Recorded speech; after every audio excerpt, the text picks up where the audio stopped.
सरोजिनी नगर area में। यहाँ पर ये पूरा एरिया कंस्ट्रक्शन के लिए तोड़ दिया गया था। अब यहाँ पर जो मजदूर फंसे हैं लॉकडाउन के दौरान, उनको खाने पीने को लेकर खासी दिक्कत आ रही है। लेकिन यहाँ पर कुछ लोग ऐसे भी हैं जो कि इनके मदद के लिए आगे आए हैं। आप देख सकते हैं यहाँ पर राशन, इनके लिए सूखा राशन लाया गया है ताकि इनकी मदद की जा सके। ऐसी परिस्थिति में कई मजदूर निराश और हताश होकर अपने घरों के लिए पैदल निकल चुके हैं। ऐसा ना हो इसलिए कई लोग बाहर निकल कर आए हैं ताकि यह भूखे ना रहें और किसी भी मजबूरी में पैदल यात्रा के लिए ना निकल जाएं। अब आप देख सकते हैं यहाँ पर पुलिस का भी काफ़ी सहयोग है। यह RW के कुछ लोग हैं जो कि इनके लिए सूखे राशन की व्यवस्था की गई है। सूखे राशन के साथ साथ ज़रूरतमंद चीज़ों की भी इन्होंने व्यवस्था की है, जैसे कि टूथपेस्ट हो या आप देख सकते हैं यहाँ पर टूथपेस्ट हो या साबुन हो, सारी ज़रूरतमंद चीज़ों की यहाँ पर व्यवस्था की गई है।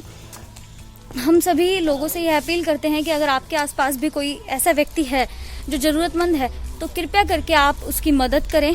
कोई भी व्यक्ति भूखा न रहे और इस कोरोना जैसी महामारी से लड़ने के लिए खड़ा रहे। आप और हम इकट्ठा होंगे तभी इस कोरोना जैसी महामारी को हम लोग हरा पाएंगे। आइए लोगों से बात करते हैं, इन्होंने कैसे राशन जुटाया, साथ ही किस तरीके से इनको लोग सहयोग कर रहे हैं, क्योंकि यह आज नहीं बहुत पहले से यह सूखा राशन बांट रहे हैं, गरीब और ज़रूरतमंद लोगों की मदद कर रहे हैं। आइए बात करते हैं। बेटा, आपको कितने दिन हो गए बिना राशन और इन सब के सफ़र करते हुए? जब से लॉकडाउन हुआ है उसके कुछ ही दिन के बाद से, क्योंकि उसी समय मेरे पापा की नौकरी भी चली गई थी। ओहो। और उसी के बाद से हमें काफ़ी स्ट्रगल करना पड़ा। और बट ये जो राशन हमें मिल रहा है इससे हमें बहुत हेल्प मिली है और हम बहुत बहुत धन्यवाद भी करना चाहेंगे इन अंकल का, सुभाष घई अंकल का, जिन्होंने हमें समय पे राशन भरवाया हमारे घर का। हमारी बहुत हेल्प करी जी। अच्छा, आप जो लोग पैदल ही यात्रा निकल जा रहे हैं अपने घरों के लिए, उनको कुछ संदेश देना चाहेंगे आप? हाँ बिल्कुल, ये एकदम बेवकूफ़ी है और इस तरह बिल्कुल ना करें। हम जानते हैं कि उनकी उनको काफ़ी यहाँ पे प्रॉब्लम हो रही है, बट थोड़ा सा स्ट्रगल तो करना पड़ेगा क्योंकि इस समय सबको दिक्कत है। पैदल ना जाएं। दिल्ली से यूपी सरकार और कई राज्यों की सरकारें हेल्प कर रही हैं और सर्वे हो रहा है, उसके बाद आपको वहाँ तक, आपके गंतव्य तक का पहुँचा दिया जाएगा। तो आप कहना चाहते हैं संयम बरतें, मदद जरूर मिलेगी। थोड़ा देर से सही बट मिलेगी, पर इस तरह रिस्क ना लें पैदल जाके। जी। कितने दिन हो गए यहाँ पे फंसे हुए? हमें बहुत दिन हो गए, काफ़ी दिन हो गए और बहुत प्रॉब्लम भी हुई है हम लोगों को। जैसे राशन की प्रॉब्लम हो गई, बहुत लोगों के पास तो पैसे ही नहीं है खाने के लिए, क्या करें वो। जी, तो आप लोगों की ये लोग मदद कर रहे हैं, सूखा राशन आप तक पहुंचा रहे हैं, तो आप इनका किस तरीके से धन्यवाद देना चाहेंगे? हाथ जोड़ के धन्यवाद करना चाहते हैं क्योंकि ये हमारे लिए बहुत कुछ कर रहे हैं और ये मजदूरों की हेल्प भी कर रहे हैं। जी, आप अपने जैसे मजदूर भाइयों के लिए कुछ कहना चाहेंगे? हाँ, वो जहाँ हैं वहीं रहें और अपनी सुरक्षा खुद करें और जो हेल्प कर रहा है तो ज़रूर हेल्प लें और वहीं रहें। जी जी। सर, जैसा कि आज आपने ये सूखा राशन इन मजदूरों के लिए मुहैया कराया, कितना समय लगा आपको और ये सब चीज़ें इकट्ठा करने में किस तरीके से आपको सहयोग मिला?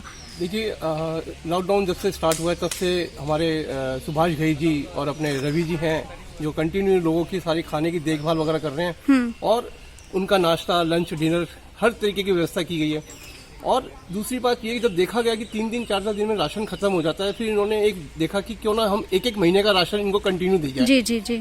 तो सुभाष घई जी ने प्रोग्राम बनाया कि एक महीने का राशन हम इनका हर परिवार के हिसाब से, अगर एक परिवार में 6 लोग हैं तो 6 लोगों का राशन उस हिसाब से, क्वांटिटी के हिसाब से हर परिवार का, मैं समझता हूँ 25-30, जैसे यहाँ पर आसपास 25-30 परिवार हैं। जी जी। इन सबकी व्यवस्था इस तरीके से इन्होंने बनाई है जी। और इससे मतलब कमी महसूस नहीं होगी इन लोगों को। जी। मेरा नाम श्रीनिवासन है और मेरे कुछ साथी हैं श्री सुभाष घई और श्री सुभाष चंदर। हम लोग 29 मार्च से ये कोविड में जो लोग परेशान हैं उनकी सहायता करने की कोशिश कर रहे हैं और उसी दौरान हमने शुरुआत करी थी। सुबह का नाश्ता, दोपहर का खाना, रात का खाना, ये सब हम बांटते थे। फिर धीरे धीरे समय के चलते लोगों की ज़रूरतों का महसूस होने लगा, लोगों से पता चला कि उनकी क्या ज़रूरतें हैं तो उन लोगों से एक एक घर जाके सरोजनी नगर मार्केट के पास कई सारे जो टूटे हुए घर हैं उनके पीछे गलियों में कई झुग्गियां बनी हुई हैं जहां लोग बरसों से रह रहे हैं। और ज़्यादातर लोग जो झुग्गियों में रह रहे हैं वो लोग सरोजनी नगर मार्केट में या तो रेडी पटरी में या दुकानों में काम करते थे। अब दुकानों के बंद होने की वजह से इन लोगों के पास कोई काम का जरिया नहीं है, पैसे कमाने का जरिया नहीं है और बहुत ये लोग परेशान हैं। ये जैसे तैसे अपना गुजारा कर रहे थे और कई लोग तो ऐसे हैं, कई परिवार ऐसे हैं उनके पास ढंग से पहनने के कपड़े नहीं हैं, खाने के लिए पैसे नहीं है, राशन बिल्कुल भी नहीं है।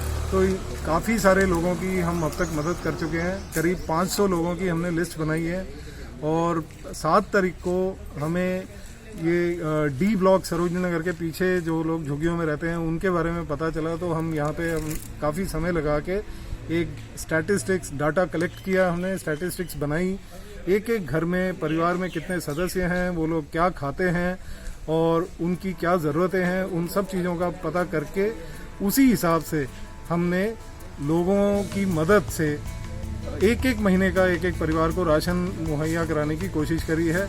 आज सुबह हमने उन सब लोगों को राशन बांट दिया है और हमें पूरी उम्मीद है कि कम से कम इन घरों में अगले 1 महीने तक राशन की कमी ना आ पाए। और कोशिश करेंगे कि आज ही हम इन लोगों के लिए कुछ कपड़े भी लेके आएंगे, उसका भी वितरण करेंगे।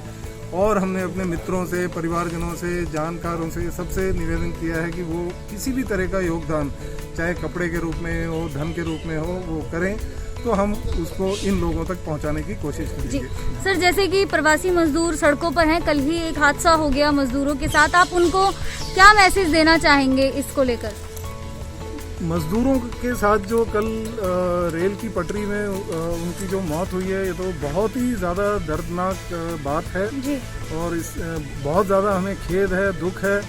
और वो बेचारे अपने घरों तक जाने के लिए पैदल चल पड़े थे जी। और करीब 40 किलोमीटर पैदल चलने के बाद धूप की वजह से, प्यास की वजह से, भूख की वजह से उन लोगों से कुछ नहीं किया गया। वो एक ऐसी जगह पे जाके बैठ गए जहाँ उनको लगता था कि कोई खतरा नहीं है जी।